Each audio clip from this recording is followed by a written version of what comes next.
Hi there, this is your friend Anna, and the question that I've been getting the most from all of my friends is what are we wearing? This age-old question isn't just about choosing an outfit, it's about choosing how we present ourselves to the world. I created the I Want Her Shoes podcast to dive deep into what it means to dress with intention, whether you're heading to a council meeting or just having a casual day out with your family. Join the conversation as we explore the power of personal style and the decisions that shape our public personas. Put on your favorite pair of shoes and step into my closet.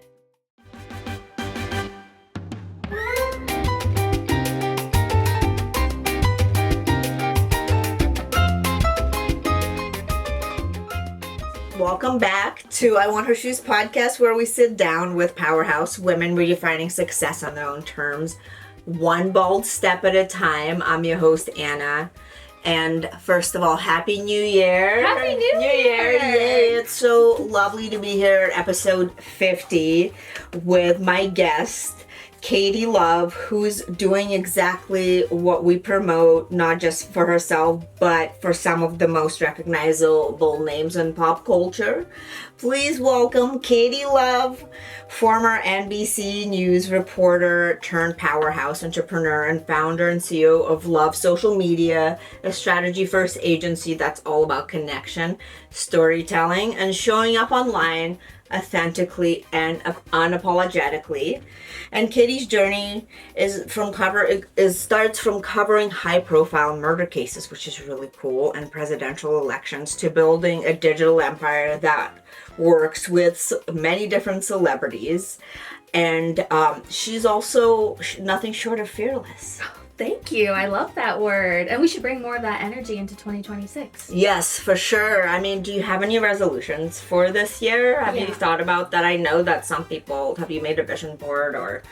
I always do. And I work with my team. I think it's so important because at the end of last year, we end up looking to see what came to fruition. Oh my God, I love doing that. And you're like, oh my God, I can't believe so many things came. Well, cheers. Happy New Year. Cheers. Yay. Happy New Year. So what came to fruition this last year? Yes. Well, we did have a celebrity client that I had a picture of her cover in Forbes, and we got to work with her, and I just thought, like, that's a person I'll never be able to work with, and it happened. And so it's just like a power of putting it out into the world, even if it's a huge dream that you don't think is possible. I think it kind of made it happen. And I know you know this too, when we're thinking about our life, it's not just work, it's how we're incorporating our kids, our partner. Like, there's so much to think about to make us successful women. Yes, no, 1000%. That's amazing. I love that. And today, in this episode, we're going to dive into what it takes to lead with conviction, pivot, if you're trying to pivot with purpose for the new year, and build a business around your own voice, even when the world isn't ready for it, right? Because most of the time, the world is not. And before we dive all these goodies, Katie, tell me a little bit about yourself, your roots, and what brought you to this wonderful city of Miami that we love so much. Well, I'm so excited to be here. I know that I have a little bit of an unconventional start to the pink, like, princess vibes that I'm giving today, but I actually used to cover really intense reporting cases as an NBC News journalist. I covered some missing persons cases, presidential elections, and what I learned was, like, the power of storytelling. I also was in a really sexist environment, and I'm sure you've experienced that too, just being in tech and in broadcast. 1000%. It's rampant. It's rampant. And so when I went to build my agency, I wanted to lift up other women. I wanted to work with women. Well, cheers to that. Yes. You've done just that. Congratulations. Thank you so much. It was my number one goal, and I'm so excited to be here in Miami. It's where I grew up. It's where I always wanted to land back. I just think that the women here are so passionate about living their lives, like, both personally and professionally. Being out in the sunshine, I think, just does something for you too. And so it's been incredible to come back here to build my agency and to work with women who are talented and fearless and lifting them up. Like I you. love that. Yeah, well, I think that's why we're meant to connect. We met at one of the Hey Mama, no longer, which is community that doesn't exist unfortunately anymore. But we met at one of the events there. And I we've been in literally touch. saw your shoes. I was like, this is a person I need to connect with, be friends with. And I believe you were wearing pink as well. Oh, So, yeah, we definitely connected. And you're such a warm and like easy person to talk to. So, Thank you. so yes, you're completely right that Miami has a lot of amazing women. And I feel like a lot of people don't expect that, right? When they think about Miami. I think that too, that you don't expect to be in the middle of all these women who are funding and founding businesses and scaling and growing and sailing. There is a lot of powerhouse women here in Miami. Yes, no, I love that. And you've covered so many interesting cases, as you mentioned, some really serious things like missing person cases. What was the moment where you were like, okay, I want to really pivot out of this and start my own agency? Or was it kind of a gradual pivot? Honestly, I was covering a missing child. She was 15 years old, and I was thinking about the life ahead of me. I wanted to be a mom. I wanted to be a wife. And I was not the best version of myself. I had anxiety. I couldn't sleep. I was looking at people in court that were like the most disgusting humans you could ever imagine. I know people are fascinated with true crime now, but living and breathing it every day, I needed to make a pivot. I went to broadcast journalism school. Like, it was the only thing I could imagine myself doing. And there's so many women I talk to now, they're like, I want to try this thing, but I'm scared. I feel like I have an idea inside of me, but I'm scared. And so I also did this scared, and I had this moment where I was like, I know that I'm good at telling stories and social media. So I saw the power of when a child would go missing, the power of posting it on Instagram, at the time Twitter, how quickly the internet could find a child if they were out there. Which is amazing, yeah. It's incredible. So it's like, how do I harness this incredible tool, but to do it in a way that lights up my cup? I had like short hair. I was always in black. You had to, at the time, not have much personality.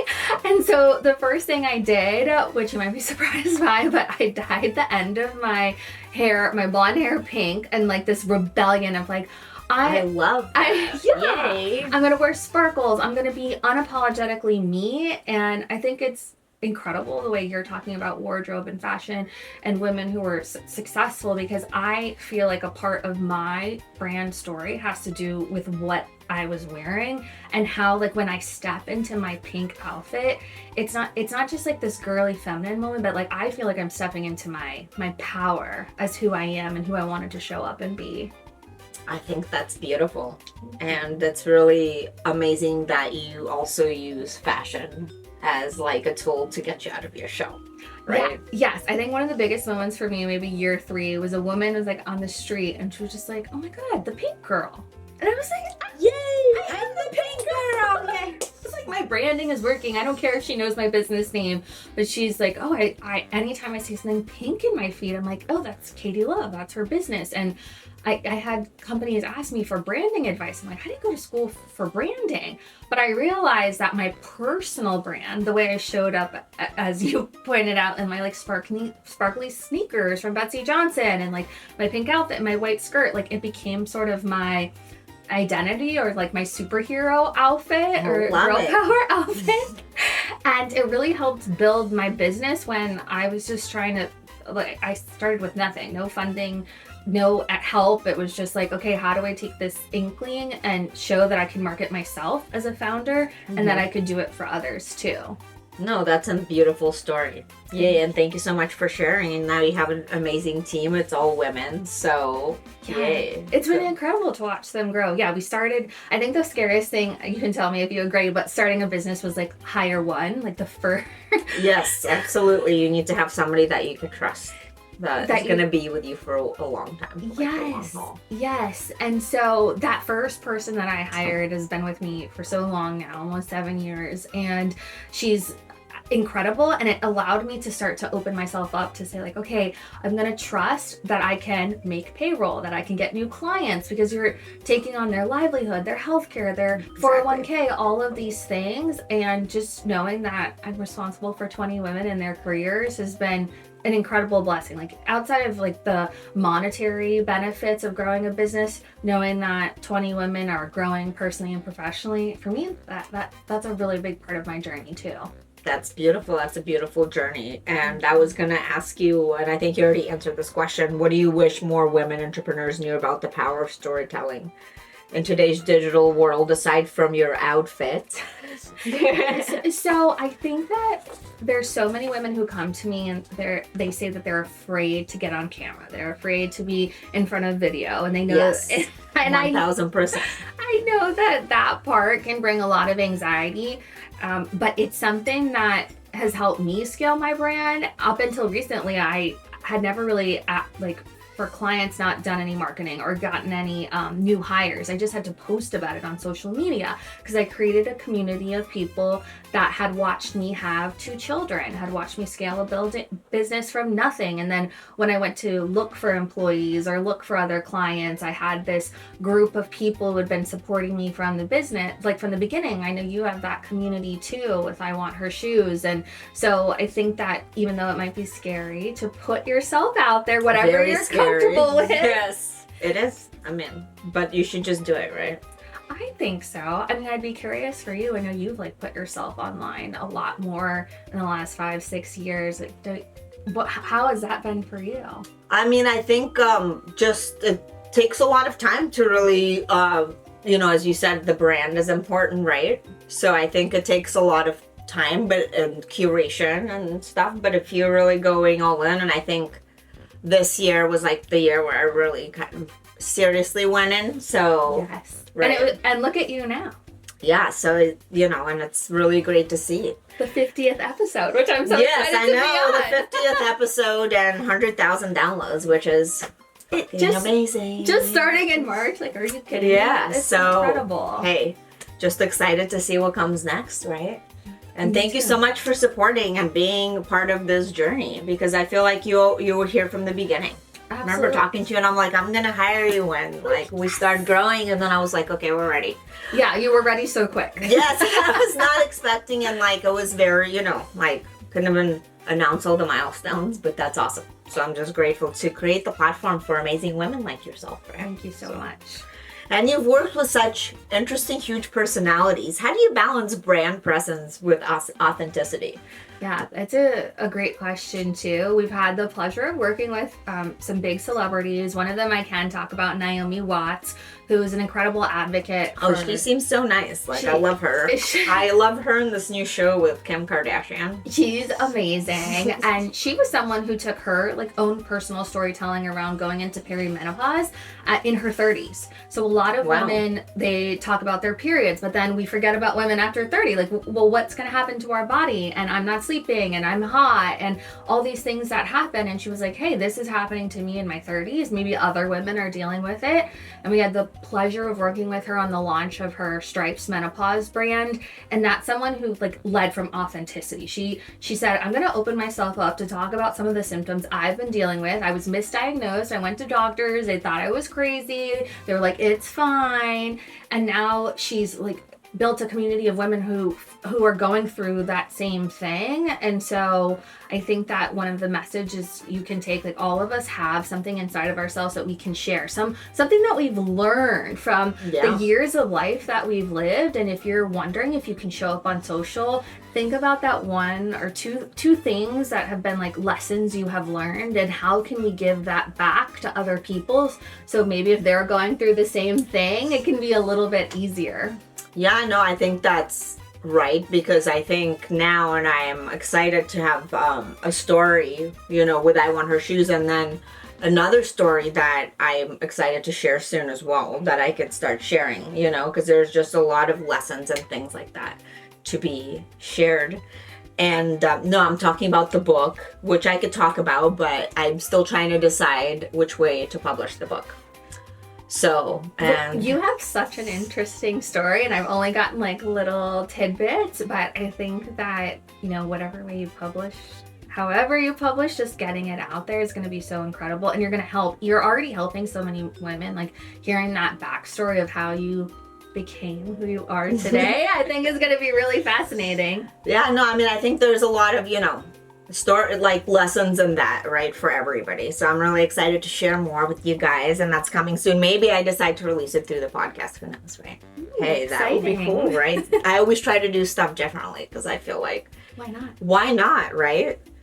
And what does it really look like to lead a high growth company while also being a mom and wife and always looking fabulous in your pink? And you're always still evolving personally, So how do you do everything? How do we do all of this, right? Okay, well, great question. And I think you can't do everything without support, without your village, your community. Exactly. Yeah. And I'm someone who's so fortunate to have my husband, who's a stay-at-home parent, who used to be an investigative reporter alongside me and was coming home late at night, and we were both like, this is not working. And he felt very called to be home with our kids. I love my kids, but I did not feel that same thing. And he is so patient and incredible. And he's someone who, if I'm like, I have this idea, I want to try this, I want to invest this, he doesn't hold me back. He's like, let's go. That's amazing to have that kind of support. That kind of partner has been game changing for me. And also the support of the women around me on my team who have every crazy idea, everything that I've thrown out against the wall. They come to the table with so many amazing ideas. Like if I was on this island, I don't think I would have grown as quickly as I have. It feels slow though. It feels like it took forever to hit, like the first million and then the second million. But in hindsight of like pivoting my entire life and my career and moving to Miami, like it hasn't been that long, but I know every woman is like in comparison mode, like, well, that person did it this quickly and she's doing this. And so in this year, I'm trying to keep my blinders on and just do me, look at my growth, where I've been, and not look so much at what everyone else is doing, because I think it just puts you in a rabbit hole of comparison and depression, and I don't need that energy. I agree. I mean, I think, I'm always the kind of person that feels like you don't want to, you kind of definitely have to focus on yourself, and in business, don't look at your competitors, look at your customers. Yes. That's a big thing, because you could definitely just go down the rabbit hole of copying people or doing things, you know what I mean? Well, you should really look at the customers. Absolutely. And when someone comes to me and they're like, how do I grow on social this media? person, and you're like, no, let's look at your thing. What is your story? What is your story and who are you talking to? Yeah, because it might be a different audience, then it would be a different kind of growth, right? So yeah. Yeah, and I think everyone's always looking, how do they grow followers? How do they get more on social media? And the answer is looking at who you are talking to, and not just talking in a vacuum, but what's going to be valuable to them. How are you going to educate them? What are you going to provide that's going to want to make them follow you? I think that's the key to success, is not just posting pretty pictures, but how are we educating? How are we contributing? The hook, engagement, right? Getting them to it's community building, essentially, right? Yes, I think that's how we have to think about it. I think, this goes into the next topic. They're saying that, entrepreneurs are kind of the new influencers and all of that. But what are some things that are misunderstanding about, especially female entrepreneurs, being visible online? Is that true? Or because you can't just say you're an entrepreneur, right? If you just have an idea.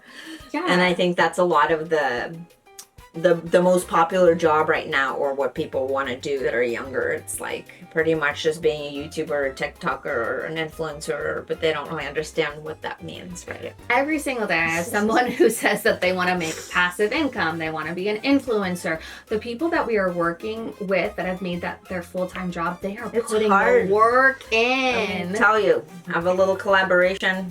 it takes it out of you. You know, like It takes a lot of work. The filming, the editing, the building the concept. It's not something that you can just decide and make a ton of money on. It's something that you really need to be thoughtful about and like what your message is.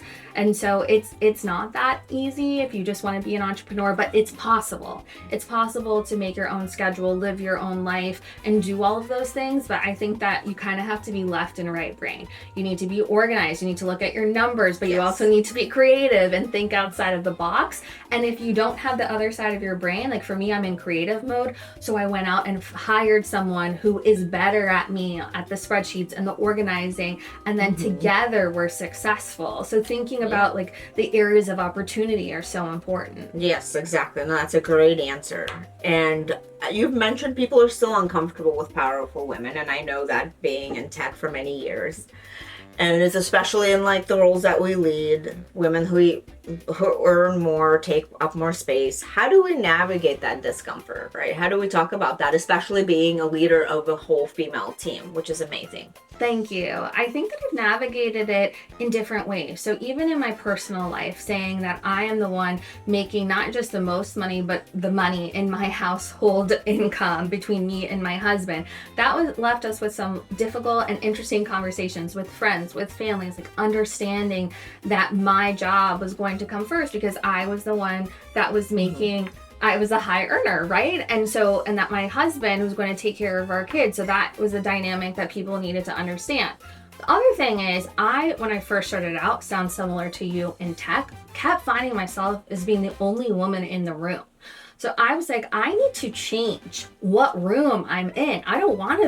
Not only is this uncomfortable, but I want to talk to other women. I don't want to be in this bro group constantly trying to sell myself and my intelligence and what I'm worth. I want to be in a room where women get it. They understand me. I don't have to work so hard to prove my value because they've done the same thing. And I think by building my all-female team, by openly saying, I want to work with female founders and entrepreneurs, it's not that I don't care about men. I love my husband. I have plenty of friends that are guys, but I wanted to put myself in a different room because I knew that I could be successful telling their stories. And that's kind of how I changed it up.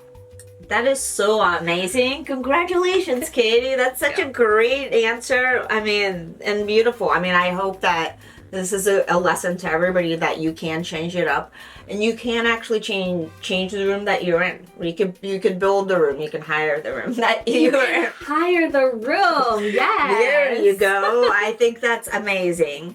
And how do you balance your busy life? You mentioned your husband. Do you guys keep everything together, or is it like more separate? It sounds like it's more together. You mean in terms of finances, like, schedules? Basically, just like mixing your business and pleasure together. Like you're traveling, do you separate it with business and pleasure? Those kind of things, you know, if you're working from home or you're going somewhere else to work, you know, like that kind of vibe. So I do work from home, and one of the biggest challenges with my daughter was going into my office in my house and being like, Mommy does not exist after 9 a.m. And that's very hard when you know Mommy is just on the other I know. side. I mean, I'm in the same situation. That's why sometimes they just have to leave the house.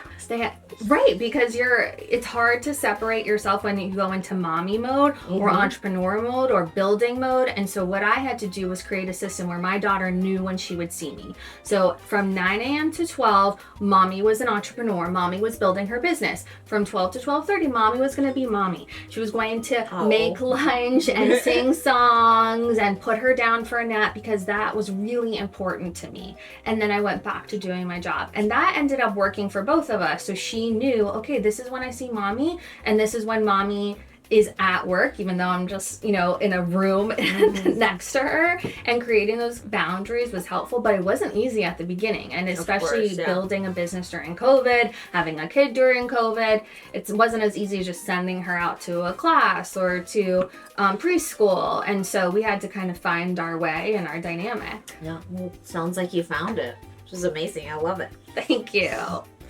And what is your advice to women who want to show up online but feel afraid of judgment, failure, or just to be seen? Because I literally talk to people all the time like this. They're like, how do you do it? Like, I just can't do it. Like, I don't know what to post, or do you know what I mean? Like, I do. And you have to have a certain level of I don't give a shit. fuck. Whichever one. And just for a moment, post something for you. Post something that you're proud of. Post a story that made you feel good, that made you feel empowered. Post a video or a photo that you're like, in this moment, I was a badass. And then forget about the reaction for a little bit. Let it sit. And then see what happens. Like, so many women get stuck in this, like, oh, I went to write it and I just didn't hit post, or it wasn't perfect. Exactly, yeah. And it does not need to be perfect. As women, we want every little thing and every little detail to be crossed and the I's dotted. But if you can get in a cadence of saying to yourself, I'm going to show up Monday, Wednesday, Friday this week on social. Yep. Whether it's a photo, whether it's a video, and then just make this commitment to yourself. And so make it about you. And then you can start to learn, okay, actually when I posted this video, I got 1,000 more views than the one where I did the lip sync. So you can start to analyze what works and what doesn't. But at the beginning, just showing up, getting into a routine, that's where the real power is. And then you'll start to, the dread, the fear, the anxiety kind of.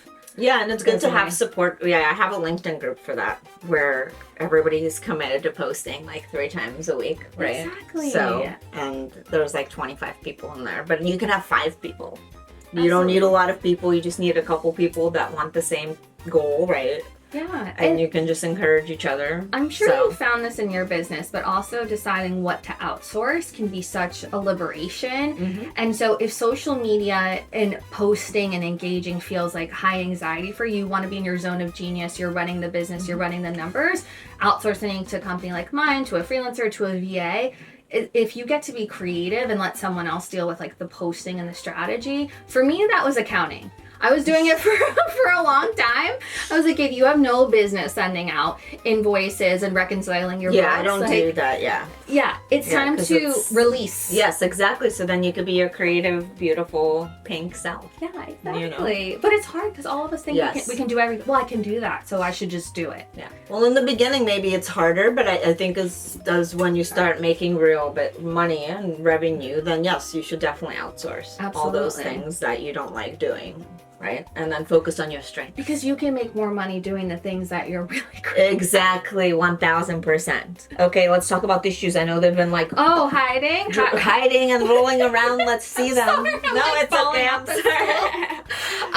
How do you normally get you like lift them? I'm just... No, just take it off. Oh, take it off. Great. Yeah, it's okay. Okay. There we go. So describe the shoe. It's a Betsy Johnson. Betsy Johnson and all sparkle sneaker. Really festive. Happy New Year. Yeah. It's perfect. Oh my God. I would, like those are really great to walk around in for New Year's too. So comfortable. Because, it's like you're definitely walking around if you're looking at fireworks or if you're in a big city. Yes. Right? I used to feel insecure walking into a networking room, walking into a room where I was doing business, not wearing a big heel. And then as I stepped into more being comfortable with who I was, what my story was, I'm like, you know what, Katie, you are a sparkly sneaker. So let's you are.